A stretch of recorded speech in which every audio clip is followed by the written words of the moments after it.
Welcome to One Patriots Place with me, Clazzy Clare Cooper, and him, Thomas Murphy, brought to you by the E2G Sports Network. And if you are listening on podcast, thank you for downloading. Please do not forget to rate, review, and subscribe.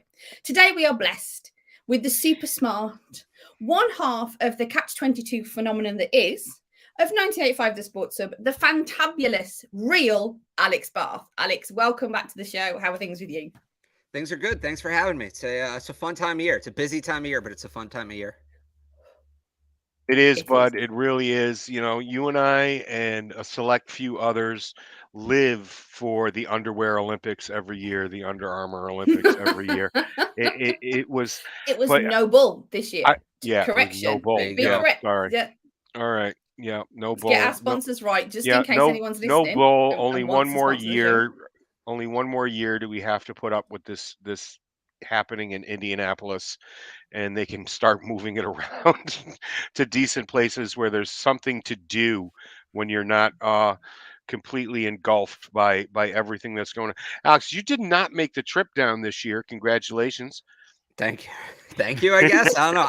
I've never been to the combine. That's You one no, event you I've have. never done. All right, all right. It's okay, I mean, but after you hit St. Elmo's and a couple of the local bars, it's freaking Indianapolis, people. What the hell are you going to do? You go to the Hall of Fame of open field racing. You go to St. Elmo's to get yourself a steak and some nice shrimp cocktail if that's your persuasion. And other than that, it's just if you're not there to cover the combine, you're gonna be seriously freaking bored. You are. You really are. How much time this year? It kind of things kind of felt a little bit different for me watching it on TV than it did in the past. It seems more like an event now than a place to gather information and watch guys rise and fall. Did you get that feeling also? Oh yeah, and you get it right away with how few coaches go. Right. You get the Mm. feeling that people around the league maybe feel that way, that this is more a media spectacle. And I talked to somebody who was there who said at this point it's more for at least the on-field testing is Right. more for the fans compared to the coaches or the GMs or whatever. Look, I think the player interviews are important, Hmm. but there's this Mm. wonderful invention called cell phones Yeah. that and look, there's something to be said for it. You get to know somebody a lot better sitting in a room with them compared to Right. on the phone or Yeah. on FaceTime or whatever. But you can still ask the questions that need to be asked. So, and with more prospects now doing things like the Senior Bowl, the Shrine Bowl, I think teams taking some of those other games more seriously, the Yep. NFLPA Bowl, the Hula Bowl. Like I know the Patriots talked to a couple players at the Hula Bowl. So it does feel like it's changing a little bit. Now, I do still think that there is a use to the on-field testing, but I don't know that you need to watch a guy run a 4.4 to Right. understand he ran a 4.4. And now that they break it down with the 10-yard splits and all of that, you can just get that on a spreadsheet and put that in front of you. Look, maybe there are some people who do see some value in actually watching it, but it's also recorded. You can go back and watch it. So it does feel like it's shifting towards more of a fan event than anything else at this point. Yeah. Speaking of fan events, the fans made a giant deal out of everybody that the Patriots took time to sit down with and interview. I made the point that the Patriots pick the brain of everybody that they could possibly pick, especially when there's a really good chance that they're going to end up in the division. Who did you Who did you see reported that the Patriots talked to this week that might actually end up here in New England? They met with a lot of the top tackles. I think that's obvious. I felt before they met with them, obviously, that those guys had a chance. They met with Jackson Smith and Jigba. That one certainly stands out. Further down the board, I look at Anthony Bradford, who's an interior offensive lineman, a guy they could Hmm. use. They met with him. I really like Dante Stills from West Virginia, the defensive tackle. They met with him. Yeah. So those were more, the guys they met with, the first round picks. Outside of Michael Mayer, I see all of those guys as potential Patriots. But there were some further down the board guys too that I thought, meeting with a guard is interesting. Michael Onwenu's in a contract here. That is a position they could potentially, and it's too early to say, will they pay Onwenu, won't he? But he's going to command a lot of money. Is this a guy they could bring in a year early and be ready? Dante Stills as well, where you look at, they've had so much success with Christian Barmore. It hurt when they lost him last year. Could they bring in a similar prototype of player to, help add depth there and maybe play the two of them next to each other if I'm really lucky? So Stills would be a guy that fits that. So those were a couple that stood out to me. Alex, legitimately, there is so much talent at cornerback and at tight end. Both are said to be needs for the Patriots, depending on who you talk to. Now, I know if you talk to Murph, he's not into the tight end camp. However, I am. Cornerback and tight end, definitely a significant need there. I mean, where are you, if at all, looking at tight ends, considering how the wide receiver draft class is a little bit, I don't want to use the term weak, but it's... You can go ahead. Shorter. It's shorter. Okay, it's shorter than I wanted to say it's more diluted than it has been maybe for the recent couple of years. However, the tight end class is really strong. So where are you? Do you think that the Patriots should be looking at a tight end in the first couple of rounds over a wide receiver if that was how the choice had to be made? What's your opinion? So a couple things there. I'd say, honestly, this wide receiver class about average, maybe is a little slightly below average. The problem is the three that preceded it might be the three best wide receiver classes we've ever had. Yeah. So it's a tough comparison. It's a lot to live up to. And I think people just assumed after the last 3 years that was going to be the new normal. And it turns out it's not. As for the wide receiver tight end thing, that was the report from Chad Graff that they want a veteran wide receiver. Like, that's their move. So I don't think it's draft a tight end or draft a wide receiver. I think it's go out and try to trade for a wide receiver. Where I'm at with tight ends, I break team needs down into two categories. I think you have immediate needs and luxury needs. And luxury might not be the best term because it makes it sound like it's not really a need, but an immediate need is you don't have, you can't fill out the depth chart. Like, for example, guard last year was an immediate need. Doesn't mean they needed to use a first round pick on it, but that's what I would call an immediate need. To me, and then a luxury need is you can fill out the depth chart, but you can improve it or maybe making a move a little early so it doesn't become an immediate need.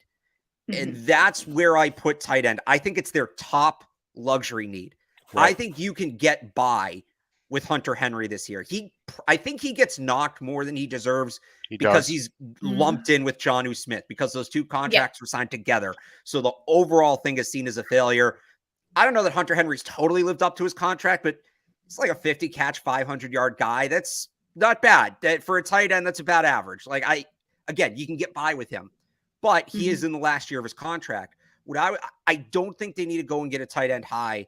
And part of the reason is I look at Michael Mayer and I think he's a talented player, but he lines up almost exclusively in line, and they need to widen their offense so teams can't stack the box against them. And Mayer doesn't help you do that as a number one receiving option. There's so much on top of that. There's so much depth in this class, and some of these guys are more projects and not year one ready. But I look at a guy like Zach Kuntz from Old Dominion, like Sam Laporta from Iowa, Payne Durham from Purdue, guys like this that you can get on day 3, draft that guy, kind of let him develop behind Hunter Henry this year. And then next year, Hunter Henry walks and that guy is ready to hit the ground rolling as your new starting tight end. Like, that to me would be the plan. I would love to see them take a tight end. I don't think they need to invest a top 100 pick in the position because, one, I think they can get a guy who's maybe a year away. And two, some of these guys that we're talking about that are going to go in the 4th, 5th, 6th round, they'd be 2nd or 3rd round picks most years. Again, because of the depth of this class. I think obviously Michael Mayer would be a tight end 1 most years. He's tight end 1 this year. I think most years without Michael Mayer, Dalton Kincaid would be the top tight end in most classes. And I think Darnell Washington would have a chance. And Luke Musgrave might even have a chance to be a tight end 1 in some classes. So it's all relative, right? Take 3 of those guys out because you don't always get all those guys in the same class. And now all of a sudden, Sam Laporta is a 2nd round pick, but he's going to go in the 4th or 5th round this year. So I'd like to see them come away with the tight end, but I'm comfortable with them waiting. See, that's what half answered my follow-up was because of the depth of tight end. Right. You don't need to look at this sort of round one kind of guys. What I was going to ask of who would you put in this sort of the later round? I'm really good at getting my terminology mixed up with lower and higher and later. So further along in the day, who would you think, who do you believe would be kind of the best fit, if you like, for the Patriots? A project, as you said, because it's going to be a guy who's in the later rounds. But who have you looked at? Who have you seen that you would? Because I've really extensively looked at tight end. I'm sure you're very surprised to find out. Yeah, of course. I can't believe you're here talking about tight ends 10 minutes into the show. I know, right? No, I think I've got my picks, but who are you thinking who fits Patriots well? Is what I'm asking. So it depends kind of what kind of tight end they want, right? If they want that pure receiver, I really like Zach Kuntz from Old Dominion, 6'8", 255, ran a 4.55, 40-inch vertical. I actually wonder if teams view him as a wide receiver because he lined up more in the slot than he did in line. Blocking is probably his biggest weakness. So, but we've seen Bill do this, right? Where he refers to guys like Travis Kelce and Mike Gesicki as wide receivers, not as tight ends. Mike Gesicki's not a bad comp for Zach Kuntz if he hits his ceiling. Even for a draft prospect, he's unknown. He missed all of most of last year with a knee injury, a dislocated kneecap, but he's been completely cleared. That's the report. So, if they want a big receiver like that, Kuntz is almost a slot receiver to me. I like Payne Durham as well. I think he gives you some interesting, short area, and Luke Schoonmaker, who they worked with at the Shrine Bowl. The other guy, if they want more of that just well-rounded tight end, Cameron Latu makes a ton of sense, right? He was with Bill O'Brien at Alabama, a guy who's a very sturdy blocker, good route runner. I don't know that he's explosive. I don't know that he's a big play threat, but he's a guy that's going to help you move the chains, pick up 7, 8, 9 yards at a time. So those would be my day 3 guys.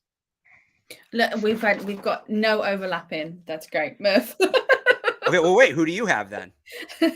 Well, I haven't had chance to really look at their film. So all I'm going on is their stats and what I saw at the combine. But my eyeball test from the combine, the guy that I really like, but the thing that niggles at me is he's not great in contested catches. And I have looked at his film this morning. He's the only guy who I've had a chance to look at his highlights. And that's Sam Laporta. But when I watched him at the combine, I really liked this guy. I really liked he's a little bit on the short side, but looks very sort of powerful, a strong lower body kind of thing. That's always the problem with the blocking necessity. Like you said, I don't want now this is just personal now. I don't want a wide receiver tight end. I want a tight end who does what tight ends are supposed to do. I don't want a glorified kind of wide receiver. Travis, I even if they're good, I don't want that kind of thing. But that's just me being really sort of biased when it comes to tight endage. But I would say even within that, with Sam Laporta, so there's 2 kinds of tight ends, right? There's, look, Hunter Henry, Jonnu Smith, right? The traditional tight end, and then a kind of move hybrid fullback tight end. Yeah. I'd put Laporta in that second category. So I don't necessarily, I agree with you on the contested catch thing, but if they're using him in contested catch situations, they've screwed up, right? He's the guy you're going to try to get the ball in space and let him create after the catch. So I'd be happy if they came away with him too. He'd be a guy that would be on my list. All right, I think if they get a tight end, I think if they get one of the names that I've looked at and thought he's all right, as long as it's a he's all right kind of thing, I think I'm going to be very, very excited. But I don't think anybody's surprised by that. I know you said you don't want the receiver tight end, but watch Zach Kuntz. I think you'll enjoy what you see. I did. I didn't. I don't know. There was the thing. I don't know. There was a thing, and I'm like, something happened. I don't know. I'm just. I think as a curator of tight ends, give him another look. I think you might enjoy it. Okay, I'll give him another chance. I'll give him another chance, just because you said so. Okay. Since neither of you brought him up, I'm going to do it. Darnell Washington. I knew that was coming. My moving right tackle. What do you think of Washington? Sans the amazing, uncovered glove catch that he made during the combine. When you watched him during the year, it was just such a blast, man. Has he moved up too far in this draft to be considered possible Patriot? I think so. Maybe Mm. if they did a Christian Barmore type of trade where they traded up in the second round. Now, they don't have the same assets this year that they did then. And like I said, I don't know that they need to take a tight end that high. But Right. to me, he's a top 40 pick. He is, I mean, he's built in the lab to play the position. And the one concern, if you go back and listen to Catch 22, me and Evan did 2 weeks ago, Evan is like disgusted that I brought him up as a possibility because he's too slow. And then he runs at 4.65. He runs a better 40 than most of Evan's guys. Right. Maybe he listened to Catch 22 and really wanted to prove Evan wrong. I mean, you never know. Of course, it could be his thing. I do know we've had at least one prospect that we've talked about reach out and say he's listened to the show. So that was interesting. Wow, that's cool. Local guy? No. On Washington, yeah. So I think he's probably moved up into the beyond top the Patriots 40. reach, but I mean, he's a special player. And my favorite really thing is. watching him, and I felt dumb making this comparison, and then I saw them make it on NFL Network, so I feel less dumb now. You watch the way tacklers would just bounce off of him in the open field, and it looks like Rob Gronkowski. It does. It really does. Look, I don't think it's going to happen to that extent in the NFL because the guy's going to be bigger and faster than tackling him. But part of, I think, what made him so good is he could bounce off that first tackler. Or part of what made Gronk so good is he would bounce off the first tackler, and then he could just get going. Right. And he could run away from everybody else. And the question with Washington was, well, okay, one guy can't bring him down, but is he fast enough that they can't all just gang up and bring him down together? And now it's like, well, maybe they can. So, I mean, just an absolute threat with the ball in his hands. He's as good a blocking tight end as you're going to find. I think he might sneak into the first round. To me, he's the second or third tight end, depending on what teams want. But there are some teams there at the back end of the first round. I look at the Bengals. I look at and I don't know. I blanking on the draft order, believe it or not, right now off the top of my head. Sorry, I look at Claire killed a tree so she could bring that information to you. I look at the Vikings who are down there. I even look at really the Saints are a team that could trade out down there late. Now that they have their quarterback, so that could become anybody. Seattle's another one. Yeah, I could see 3 tight ends going in the first round, and if that's the case, I think Washington's the third one. I believe that helps the Patriots. I think, with the amount of quarterbacks that we're talking about, with the amount of tight ends that we're talking about, which I think is a huge mistake to draft a tight end in the first round. I really do. There's just too many misses out there, people. There's too many misses on these guys that go in the first round. If you looked at every position, you could say that about everything. Well, here's what I'd say about tight end, though. Say that about everything. I don't even know that it's misses in the first round, but I mean, who are the best tight ends in the game right now? Mark Andrews is not a first round pick. No. Travis Kelce's not a first round pick. George Kittle went in the fifth round. Right? We can extend it. Rob Gronkowski was not a first round pick. Right. Outside of the Eagles guys, because I believe Goddard was a first round pick, but for the most part, you look around the league, the elite tight ends aren't going in the first round. So it's we do this a lot with quarterback. Well, you can't take a quarterback beyond the first round. Look at it across the league. They're all first round picks. People say that about, a lot of the elite tackles as well. You got to take these guys in the first round because that's where you get them. And I hate that argument because it bugs me. But now I get to use it to my advantage. You don't need to take a tight end in the first round because all these great tight ends are going second, third, fourth, fifth round. So I think, a team like the Bengals that has a very complete roster, and Devin Asiasi is the only tight end on their team right now, they can take a tight end in the first round. They probably have that luxury and flexibility. But for the most part, no, I don't think you need to, especially this year. As I said before, you really don't need to take a tight end in the first round to get a guy who can be a playmaker. I just dare to dream. I just would really love him to be there in the second round again and Bill to trade back up and grab somebody of this ilk. We talk about needing playmakers on the offensive side of the ball. And this kid is that. He's more than a chain mover. He's more than somebody that sits there in open space and then gets taken down by by one tackler. Hello, Mr. Kelsey. But I sorry, nearly spat Claire. out my tea then. I Okay. nearly spat out my tea then. Oh no, I thought it was funny. I I nearly spat apologize. out my Yeah. tea then.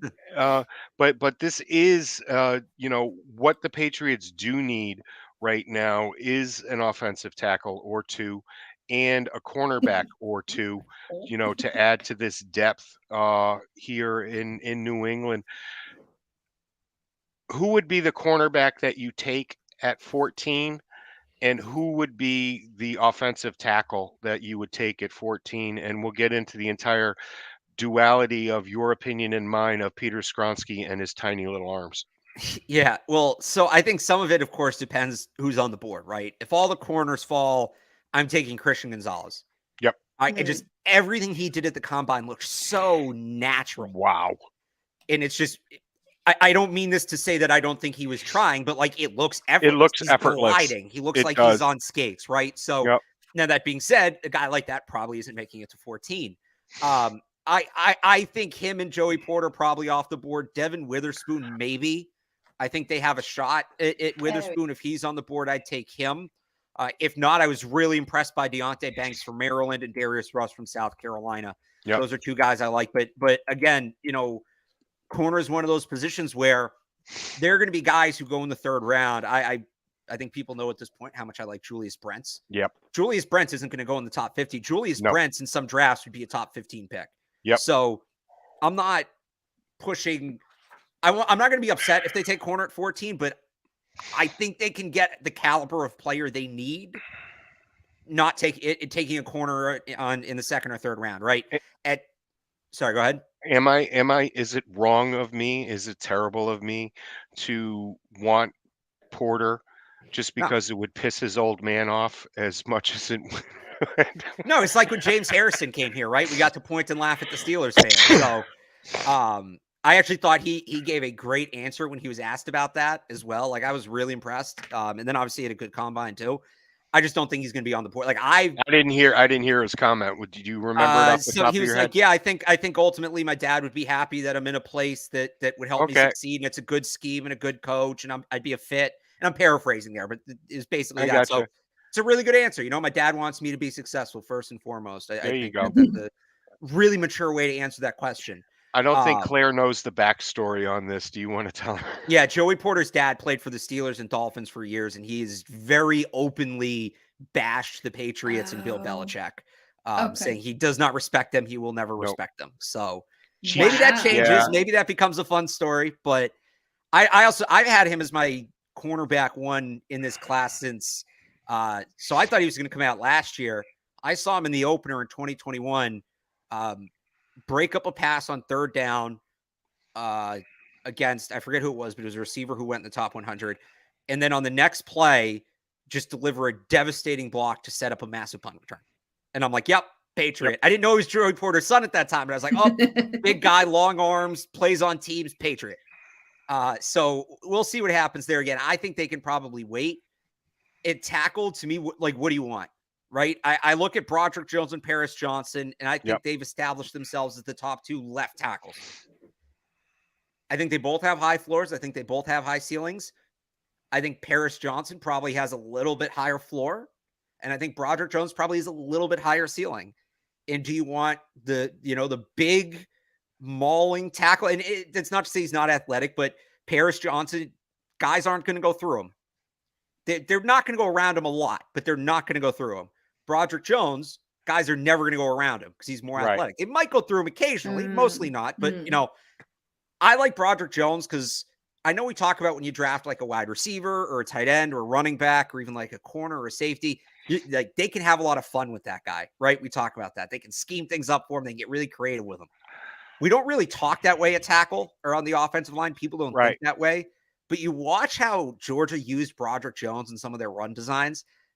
I think you can have a little fun with Broderick Jones if you draft him. So, like, I lean slightly towards Broderick Jones, assuming they're both on the board. I don't think they will be. I lean slightly towards Broderick Jones, but if you want to tell me you think Paris Johnson's the guy, I'm not going to disagree. It's it's what do you prefer? Now, so those two left tackles. I say that because pretty much all the best free agents are right tackles. So it makes sense. And I'm Yeah. on the record, sign one, draft one. Sign one of these right tackles, draft the left tackle. Now, if they want to get creative and sign Orlando Brown or just do one tackle and keep Trent Brown on the left side, then DeJuan Jones is in play, who is probably my favorite player in this entire draft. Really? 6'8", 375, 90-inch wingspan, which was a record at the Senior Bowl. It's the wingspan of a full-grown adult crane, like the bird. You're not going around or through him. You're not going around or through. Like, he gets back in his stance and basically says, come at me. Because people hear about a guy that big and they think, oh, so he can't move. He had Division I basketball offers, too. And you saw it at the combine in the open field drills. Like, he's not Barry Sanders out there. No. But for a guy that big, he can get himself around, you know, in a box. So if they want to keep Trent at left tackle or add a left tackle some other way, and I see people say, oh, we'll draft, you know, a left tackle in the first round, Broderick Jones in the second round. I don't think Broderick Jones is going in the second round. There was a time maybe because people hadn't seen him and they thought he was slow. Yep. Not anymore. He's going in the first round. But if they can get DeJuan Jones, that'd be very exciting. My comp for him, and this is a little outside the box, but my comp for DeJuan Jones, honestly, is Tariq Woolen. Wow. And the reason I say that, because one's obviously a corner, one's a tackle. Yeah. Tariq Woolen last year checked every box physically. 6'4", 207. I forget what his arm measurement was, but it was the longest of all the corners at the combine. Ran like a 4.3 40, and he still went in the fifth round. And I think there was this element of it's just too good to be true. Yep. And I think you see that with Broderick Jones, because in theory, a guy his size with his experience that moves like that should be in contention to be the top tackle off the board, even as a right tackle. And he's not. And I think people just don't believe what they're seeing. So to me, he's prime Trent Brown. He's 2018 Trent Brown. That's his ceiling at right tackle. I don't know about it left just because he hasn't played it, but like, I think the league's really sleeping on him, and I can't exactly figure out why, other than the fact he's a right tackle. But I don't think that that's enough to justify him. People have him in the 40s and 50s. I don't think he's going that far. No, I want to talk about my crush on the line right now since I've been watching film, and that's Anton Harrison out of Oklahoma. What do you think of Anton? I loved his combine. I thought he's somebody that could come in here and play for the next 6 to 10 years. Yeah, so I think Anton Harrison, a lot of what I said about Broderick Jones, right? Yep. Where he's a good mover and he's bigger than you'd expect and he plays bigger than you'd expect. That's Anton Harrison. Anton Harrison is Broderick Jones with just a little less pop to me. Like, I actually think they're very comparable players.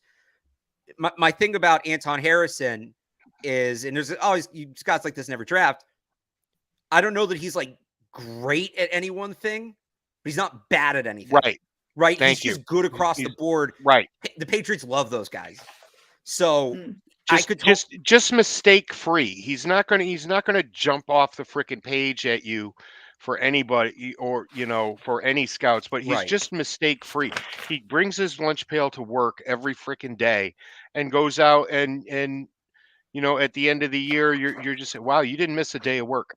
Right. So I think with Anton Harrison, whichever team really likes Broderick, he's a guy to me I think is going to get traded up for, because there's going to be a team that wants Broderick Jones. He's going to go, and a team that really wanted him is going to say, all right, well, we can still get Anton Harrison. Like that. I that sounds kind of like mean. Like, I don't mean to call him like a consolation prize, but it's like, you tier the players, right? Like, he's the next guy. He's the next guy. So if you want that athletic left tackle, Broderick Jones is I think the best option, but Anton Harrison isn't far behind him. I think at 14, Jones is probably in play for the Patriots. If it does come to Harrison, they can probably move back a little bit. But if they come away with Harrison, really to me, there's five guys. It's Jones, Harrison, Johnson, and Skoronski. If they come away with four of those five, I'll feel really good. Skoronski, as long as they play him at tackle, I actually think he's technically sound enough that he's worth the flyer. If they draft him in the first round to play him at guard, you can't take two guards in the first round back-to-back years. You just can't do it. I also don't know where he plays. because I think him and Cole Strange are both left guards. So it's not like you can kick Michael Onwenu out to tackle and put one of them on the right side. So, but if they see him as a tackle, look, it's 3/4 of an inch. How much of a difference is that really going to make? It's not like he came in with 31-inch arms, right? That's it. That's my point exactly. With what everybody tearing this kid down, who to me, we're talking about Skronsky here, people, is the most game ready, NFL ready lineman in this draft. He's just he does it all, and he does it all well. And I can't knock here's him one down. thought I've had. Here's one Okay. thought I've had on this, and this is a thought experiment. I don't know how much there is to this, but when Skronsky spoke to the media, he said the teams had not been talking to him about playing inside. Now, that was before his arms were measured. Yep. And he also just might have been lying because he didn't want the perception out there that teams see him as a guard. But let's take that at face value for a second. If teams truly see him as a tackle, even with the shorter arms, and in the last 10 years, and that's just the number I have because I had to go through each player's Wikipedia page. It took forever. In the last 10 years, only 2 tackles have gone in the first round with shorter than 33-inch arms. Some guys with exactly 33, but only 2 was shorter, right? So teams still see him as a tackle, but they're worried about his arm length. What are the odds he just falls to the second round? Mm-hmm. And the Patriots could get him there. Now, I don't necessarily think that's going to happen, but let's kind of see what happens at his pro day where he works out there, what we hear from reports about how teams see him. I would lose my mind. Because then it gets really interesting, right? Yeah. Then it gets really interesting. Grab Jones in 1 and then back it up with him in 2. If he's, oh my God. Juwan Jones. Oh, I mean, now you're cooking. Now nobody's touching Mac Jones. No. Nobody. And I would love it if the draft fell that way. You, me, and maybe 4 other people would really love that. But that's here today, gone tomorrow. I would so dig that. This would be a top 10 Patriots draft in their entire history if they did that. Go ahead, Claire. And people would be so excited that the first lot that we took was offensive line. I mean, everybody's coming around to the fact how it's not bad to draft an offensive line guy in the first round anymore. It's not terrible. It's just that Cole Strange didn't do us any favors, really.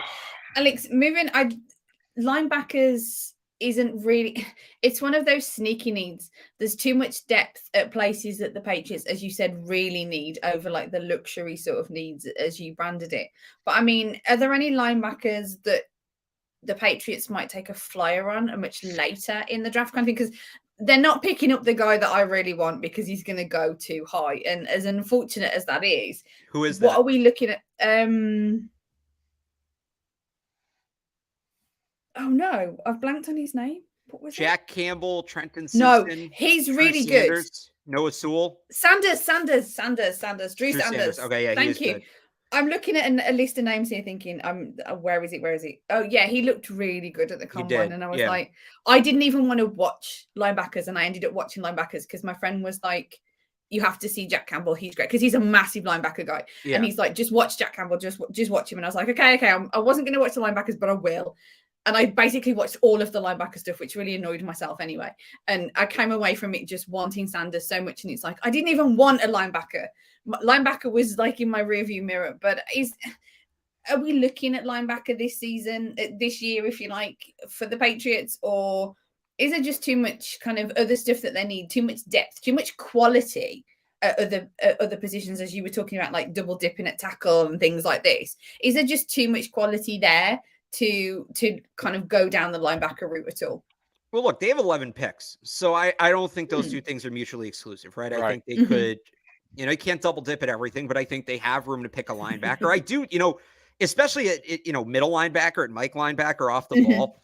They have Juwan Bentley. That's pretty much it. Tavai can play off the ball, but he's so much better on the edge. I'd rather they get somebody else to play next to and behind Bentley. And we've seen the last couple of years, they've tried to go out and get this athletic, more modern, hybrid money backer kind of player, whether it was Cam McGrone, who's obviously not here anymore, right? Raekwon McMillan, Mac Wilson, who are both pending free agents. I could see them taking a swing at that kind of player again on day 3.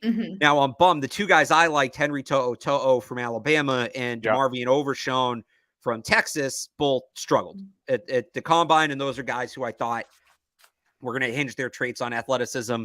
I wouldn't rule out To'o because he's like one of Saban's favorite players. Saban loves him. He's going to get a rave review He's from got Nick Saban smart to Bill football Belichick. smarts, hasn't he? Good intelligence. I heard Incredibly that. intelligent. So he transferred from Tennessee to Alabama. Yep. And that year, like in the first year, he was calling the Alabama defense. They gave him what the college equivalent of the green dot is. And I thought if he came out last year, he would have been a first-round pick. He went back to school and he played through an injury most of the year. So that didn't help his stock. And then he had a bad combine, but I thought he was going to be one of the best testers. He was more middle of the pack. So he's a guy maybe if he falls, they look at. But I look further down the board. Servassier Dennis from Pittsburgh is kind of like a hybrid linebacker safety. I think he'd play really well in this defense. I think he'd be a great fit. Fans would love him. The dude hits. He's not afraid to lower his shoulder. A little further down, Mo Diabate from Utah is a player they worked with at the Shrine Bowl, who another really smart football player, really engaging personality. Like what do you think of Henley out of Washington State? I haven't watched him a ton. Okay. So I can't say I know a ton about him. I know he's kind of that athletic linebacker. From what I see, he's supposed to go a little high for them. Like I'm thinking this is like a outside of the top 100 kind of pick. Yep. If they wanted to move up, he'd be the guy. But that's probably about the range that To'o is going, or a guy like Owen Papo, who I think are just really strong fits. Gotcha. I just think, I watching him, he just seemed like that hybrid dude that we've been talking about with the speed that we need. And I didn't think that he was going to go that high, but I'll go with whatever you're thinking. But last night I was sitting back and I was watching the guys on NBC Sports Boston, and Hurley, and not Hurley. Why am I freaking blanking on it? They brought up Bijan Robinson out of Texas. It was Holly that brought up Bijan Robinson out of Texas as an ultimate weapon type of individual. What do you think of that comment? Is he somebody that is going to slide out of the first round, or and is he somebody that could fit in here? I think he can fit in anywhere. He's a tremendously talented player. He's going to go in the first round. But if the Patriots are going to go that route, to me, it's Jahmyr Gibbs is the guy, the running back from Alabama. I think he's a better. Robinson's probably better, like pure ball carrier, like put him in the I formation, hand him the ball between the tackles and watch him go. But Gibbs, when he puts his foot in the ground, changes direction, comes out of that cut, it's unlike anything I've seen. He's so explosive coming in and out of those cuts. He's got great speed, and he is almost a hybrid receiver. They used him as a slot receiver at times last year at Alabama. He has that connection with Bill O'Brien. If they are going to go with a running back, to me, like a running back high, I don't love it if they do that, but if they do, it should be Jahmyr Gibbs. All right, that's cool. Go ahead, Claire. We've had a couple of comments in the chat room about wide receivers, so I'll get to that in a minute because Chris has put like 4 different ones that's basically asking about wide receivers. So we'll ask you about wide receivers in a minute. But what position of need do you feel would just be better selected or filled in free agency than the draft this year? Wide receiver. I guess not. I was assuming it might have been that. Yeah. So that's why I didn't ask the questions, because I assumed we were going to link back to it. So okay. Via trade, I'd say wide receiver. I guess via free agency, like a signing. I actually will say a safety's one. Safety's one. There's a lot of good safeties in this class, especially if Devin McCourty retires. And that's not even necessarily a knock on the safety draft class. I just think you've got guys like Von Bell, Jesse Bates, Jordan Poyer. Like these are guys that are going to come in and make a difference right away. So safety's a position I wouldn't mind seeing them spend money at. Even corner, like long term, it's going to be better for them to draft a corner. But if we're just talking about 2023, they really just need size. And honestly, I think a veteran. It's a very young room. Yeah. The reason I'd love for them to draft a corner is Jalen Mills in the last year of his deal. We don't know what the situations with Jack Jones would be. Cool if they had that next guy in the building.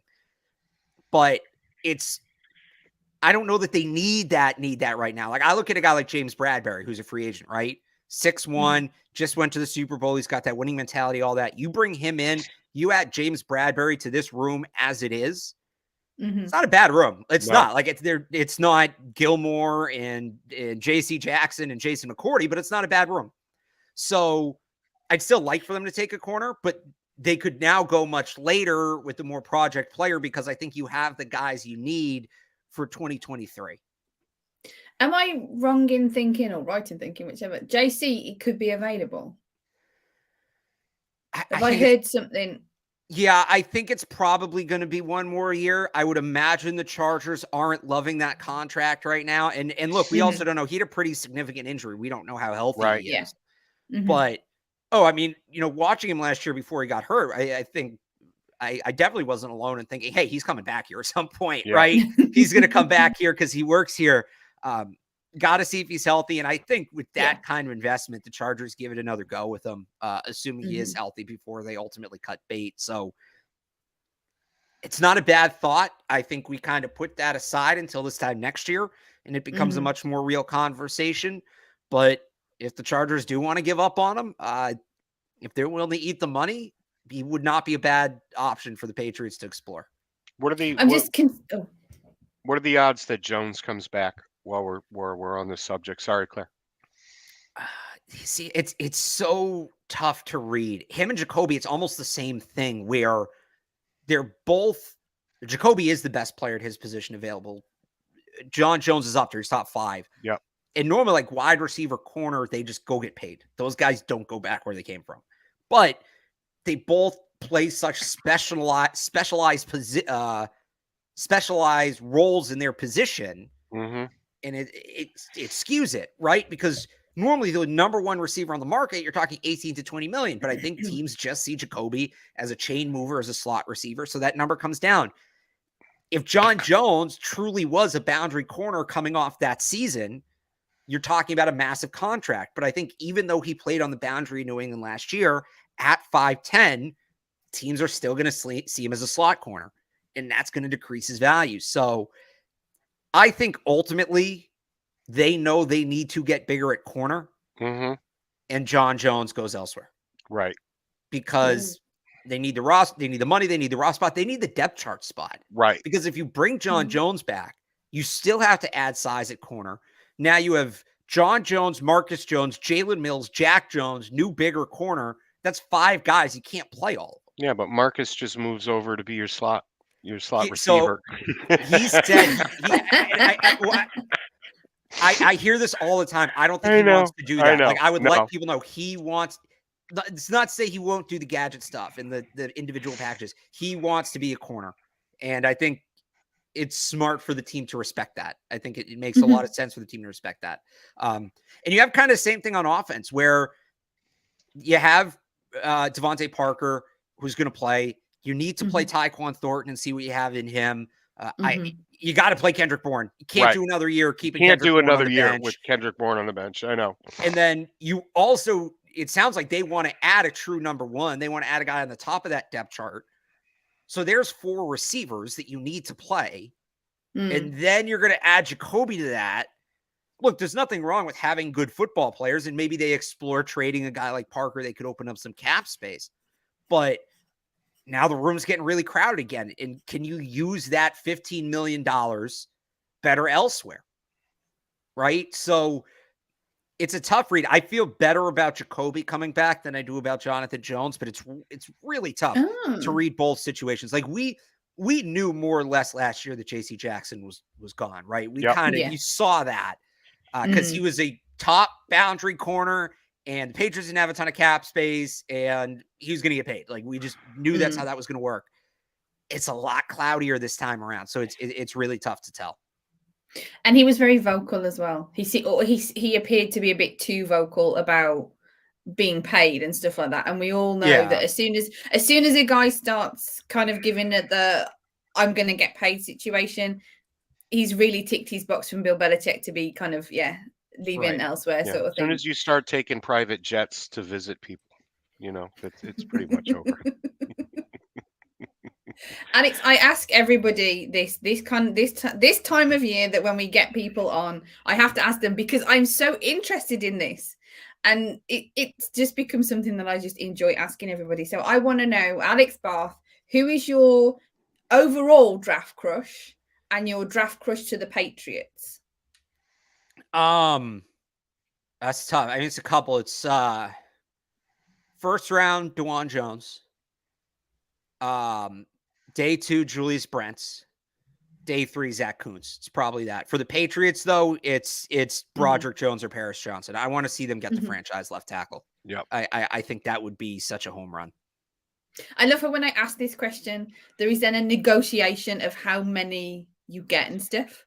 Phil Perry was the same. He was like, "Oh, can I have one on offense and one on defense and things like that?" Yeah. There's always this negotiation of, no, you have to pick one single player. That is it. I love it. If I have to pick one, it's DeJuan Jones. I just think he's a Okay. unicorn. He's 1-1, right? There's not, and there are some scenarios where it makes sense for the Patriots to take him. I shouldn't say unfortunately, like as much as I'd love for it to be realistic for them to take him, they're going to be a better team taking a left tackle. But if they want to keep Trent at left tackle for one more year, like you're going to run for 130 yards a carry behind DeJuan Jones and Michael Onwenu standing next to each other. It's just nobody's getting in the way of that.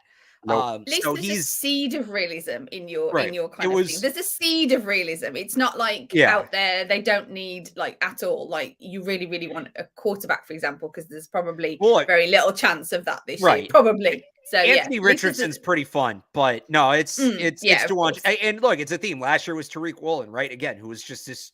You don't find guys like that. DeJuan Jones, there are guys that are that big, but they don't move like he does. Right. And that's really, it's not just that he's big. Yes, it's fun that he's massive. Any picture you look at of him is hilarious. He's in the huddle and he looks like he's coaching a Pop Warner team. But the fact that he's that big and can move, you don't find a lot of guys, like people get attached to players sometimes because they like the school they went to, or they have some good highlights or things like that. And I always tell people like, hey, like, he's a good player, but you can find players like that. Right. You can get a player like that next year. In the 4th. Right? Not even in the 4th. Like it might be a first round talent. Yeah. But, so for instance, for people who really liked Drake London last year, I get it. Drake London's a good player, but there's a guy like Drake London in the draft most years. And wouldn't you know it, there's Quentin Johnston this year, right? So it's like, all right, well, you don't need to get that guy because you're going to have another shot. You're going to have another shot to get a player who would fill essentially the same role that this guy does. When I look at DeJuan Jones, there's not going to be a DeJuan Jones in the draft next year. No. Like that guy, if you or want the year him, after, or the year after. This is a once in a decade kind of player, right? Because actually, I think Trent Brown was a 2013 draft pick. I might be a little off on that, but it's been about 10 years since Trent Brown came in the league, and he would be the last one. So I think DeJuan Jones is a very unique player, and those are the guys I really like in the draft. I like the guys that you can't just say, all right, we could probably find somebody like him in the draft next year. I want the guys that you say, if you want him, you got to get him now. Yeah. So if we hear the Patriots, if it gets announced that the Patriots draft him, we then know that the internet will be broken because you will be so excited. So it's a pre-warning for everybody that if the Patriots take him, Alex will break the internet. There's a couple guys I could I'd have a pretty big victory lap for, but he's probably the only one in the first round. And by the way, Trent Brown was 2015, so we'll call it a once in every 8-year draft prospect. There you go. All right, I'm going to ask you about before we do that. I'm going to ask you about my draft crush before we move on. You told me to do something. Don't tell me to do something and then do something else. What are thank you. I'm sorry. What are the chances that my boy Deuce Vaughn ends up here in New England, and how much would you love it? Is he the really short running back? Or yes. Is he the 5'5" guy? Yeah. I thought he was, but I couldn't find it in my information. The new Darren Sproles, right? Yeah. That would be fun. I could see it. Look, I think you invested a relatively high pick in Pierre Strong last year. I want to see them give him a chance. Yeah. Where you would have to take Deuce Vaughn, I think you're writing off Pierre Strong at that point. So, it's tough. I think he's a good player. I think he would fit here, but I don't love the asset management, if that makes sense. If you make that it does. Kind of pick. Unless, look, if they saw something from Pierre Strong last year that he's not the guy, you need a guy in that role, and it can't be Ramondre again because you're No. going to turn it. It's going to be the last year of his career if he has to, have a 70% usage rate again. Yep. So if they're out on Pierre Strong for some reason, I look at outside of obviously like the top 50 guys, right? Outside of a guy like Jahmyr Gibbs and Bijan Robinson, I look at Deuce Vaughn, Eric Gray from Oklahoma, Yep. and Travis Dye from USC as the USC. three premier like James White role pass catching backs in this draft. If they don't think Pierre Strong is the guy, I'd love to see them come away with one of those three. I do think they'll be concerned about Vaughn's size because of the blocking element that comes with that role. That being said, I think for his size, he's a good blocker. The other thing with Vaughn is I think a lot of his value is attached to his ability in the return game, and they have Marcus Jones. Right. So fun player. I wouldn't call it a bad pick, but I think if that's the route they want to go, you can get Travis Dye a round or two later, who I think will give you similar production. So no, definitely love the player. And I'm excited to watch him in the NFL, but I don't necessarily see it with the Patriots. Please, not in Buffalo. No, Buffalo. Yeah, I'd be good on that. Buffalo doesn't deserve him. No, they really don't. I'll champion for it, Murph, just because I like his surname on the back of shirt and the whole give me Vaughn. I like that. So yeah, and the guy's only a handful of inches taller than me, so I can envision how small I would look in a lineup. How cool's that? I like that. So yeah, there you go. I'll champion it. There you go. So Murph ideally, they draft DeJuan Jones and Deuce Vaughn, and they stand next to each other when they take the rookie pick. Oh, beautiful. That would be amazing. When they're sitting there with their jerseys, that would just be, that would be electric. I would love that. That would. And then we go ahead, Claire. Do what I asked you. Because if you run Deuce Vaughn behind DeJuan Jones, like nobody's going to see him. No. Wow. That's the thing. Nobody's going to see him. You can have some fun with that. You can really have some fun with that. We're just trying to talk this into existence, really, aren't we? Get your draft pick and his draft, really. You're just trying to run it into existence, really. Yeah. So, yeah. I've been told to get some chat. We've already talked about the wide receivers, so I can skip about 15 messages from Chris about wide receivers. I do like the fact that it's been said, draft a tight end on day 3. If nothing else, it makes Claire happy. I like that one. Thank you very much. I like this. Yes, Bill, just draft so Claire's happy. Lee asks, this made me chuckle. Who would win in a game of draft trivia, Alex? You or Evan? Well, what's the trivia? Like I would, I know probably more players. I know the backstories. I watched them play college football. Evan's got me beat on the tape, but like he doesn't like know, like he just discovered who most of these guys are 2 weeks ago. So you're saying you. The answer would be, and there's nothing wrong with that, people. There's nothing wrong with that. For Evan and I, college football simply exists for us to watch game film leading up to the draft. You're missing out on such a good product, though. You really are. It's the environment's unlike anything else. I know. I get it. And Murph, UConn's decent now. Yeah, UConn's decent now. So they made a bowl game. We did. We Texas made a bowl A&M game. Didn't do that. Go Huskies. Go Huskies. I love it. No, Devin. Not to go back to tight endage. No, not to go back to tight endage. Will Jonnu Smith still be a Patriot in 2023, Alex? Yeah, for among all of the reasons, his contract's impossible to get out of. It would actually cost them money against the cap. Yep. It's not that they would barely save any money. They would actually lose, I think it's $1.5 million in cap space. The dead money actually outweighs the actual cap number because of the way the contract is structured. So if they can find somebody to trade for him, they can maybe get some of the money off the books, but I don't think that's happening. And I know some people have suggested make an NBA style trade where you give up Jonnu Smith and a pick to get that contract off the books. They have enough cap space that they don't need to do that. They're projected to have between the 3rd and the 7th most cap space in the league. They're really not that desperate for a team that needs talent. They don't need to give up a premium asset to unload. It would ultimately be $4 million. Right. Mm-hmm. That's not worth it. So I couldn't live with the Tennessee fans who follow me and told me, don't do this, Murph. I told you so, Murph. I couldn't handle that. I really couldn't if they end up moving. To me, give Jonnu a year with O'Brien under there and a better offensive line that's going to give him some time to get open in the across the middle and up the seams, and let's just the money so far has been poorly spent, but it's not Aguilar poorly spent. Sure. Yeah. Question. Still tight end question, actually. If they draft a tight end, sorry to go, I know this is bouncing back, I apologize, but if they were to draft later in the draft a tight end, so a less ready, a more of a project, isn't there a guy next year? And I've got Brock his surname Bowers somewhere. from Georgia. Brock Bowers, that's it, Bowers. Yeah. Wouldn't it be worth kind of looking at a later guy this year and then him next year to really finally get some tight end depth? If they are in a position to draft Brock Bowers next year, they need to be drafting a quarterback instead. Yep.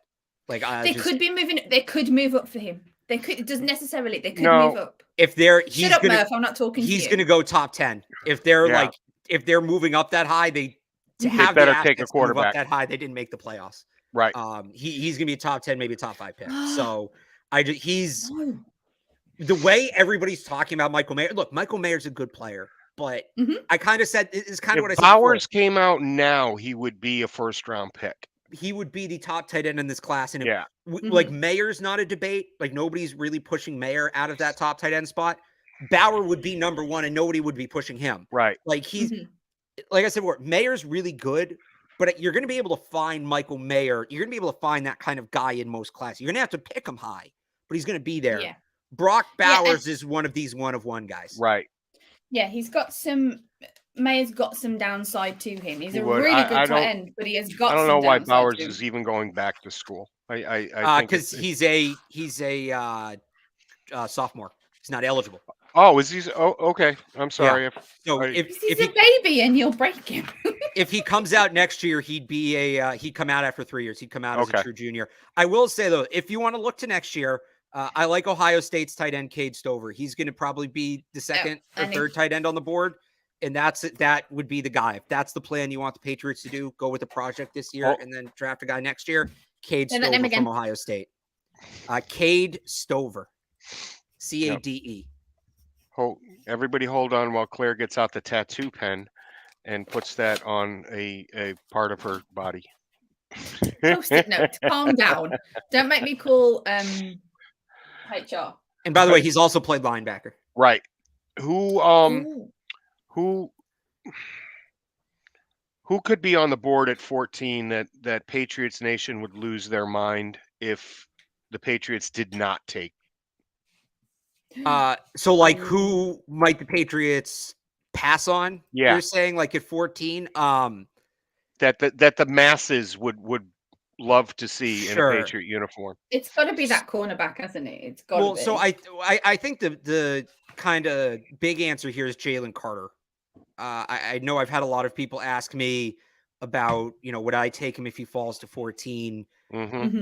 I'm not a legal expert, so I don't know the details of his case, but if there's a chance that he could go to prison, you can't take him at 14. You just can't. Like if that all gets resolved, then and he's in the clear, I think you consider it because he's talented, but it is a pretty big red flag. And I think the other reality is if it's cleared, somebody's going to take him before 14 because he's that good. So I don't see how you take Jalen Carter with all that pending. I don't see how you do that. And there's going to be people who are annoyed, who want the talent, but way too risky, way entirely too risky.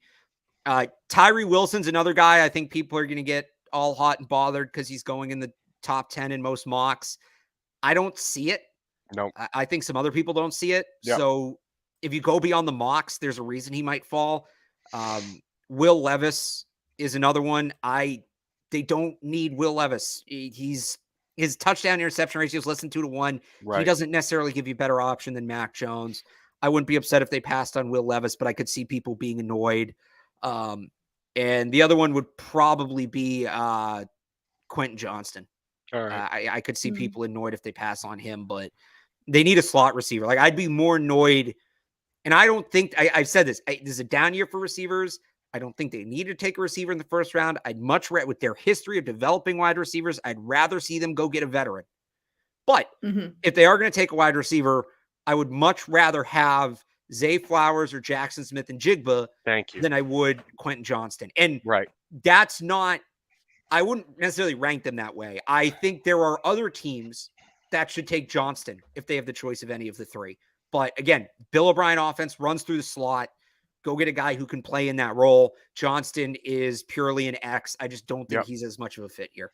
No, Jackson Smith is the guy that I think Patriots Nation would go collectively nuts over if they passed on him and he was there. And there'd be some validity to that. Unless, I mean, if you trade for a guy like Jerry Jeudy, then you can kind of afford to do it. So let's see what they do in the veteran wide receiver market. But the guys I named are the ones who are like Patriots fans should not freak out at if they pass. A guy like Jackson Smith and Jigba, it's worth second guessing that if they don't take him. A guy like Devin Witherspoon, it's worth second guessing that.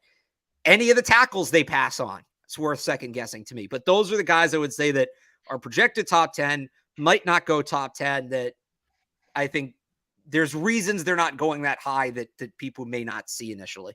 Yep. Well, we're in overtime, folks, and Claire gets nervous that her opening will be cut if we go too deep into overtime. Everybody loves to hear. Throw me under the bus. There's never a show that I don't get thrown under the bus, for the record. But anyway, true. I just don't want people to miss out on your wonderful introduction of Alex. Alex, one more question. Any chance the Pats end up grabbing a quarterback?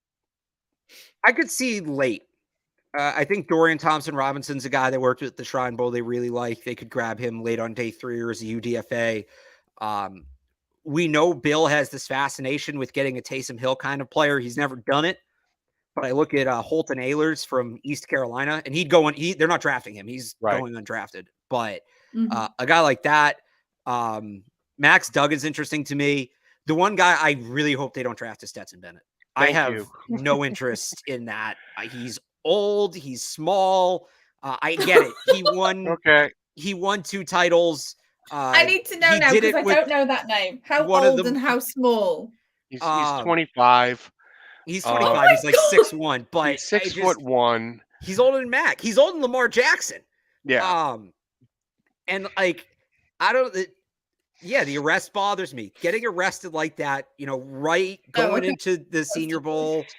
I don't think there's any upside there whatsoever. Okay. Like, could he be a decent third string quarterback, practice squad guy? Sure. There's no upside. I wouldn't use a draft pick. Okay. All right, Alex, I want to thank you for being here. Tell everybody what you've got going on this week and where they can listen to your fantastic podcast with the aforementioned Evan Lazar. Yeah. So 985thesportshub.com is where all my written stuff is. I'll have a first round mock draft dropping tomorrow. Was going to drop it Monday, and then we got all that news yesterday, and I had to rewrite it.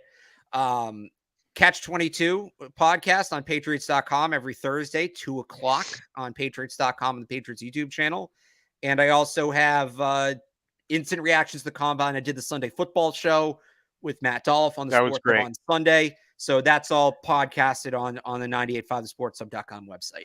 Really love the work that you're doing on 98.5 The Sports Hub, bud. I wish to God that they would put you on air more often. I can't beat that drum more enough. Thanks again for being here. Claire, take us out. Well, as he said, thank you, Alex, for your time and your insight. It's been fun having you on and dissecting the combine with you. That's it, folks. This has been another episode of One Patriots Place, brought to you by the E2G Sports Network with me, Claire Clazzy Clare Cooper, and him, Thomas Murphy. So tune in next time and go Pats.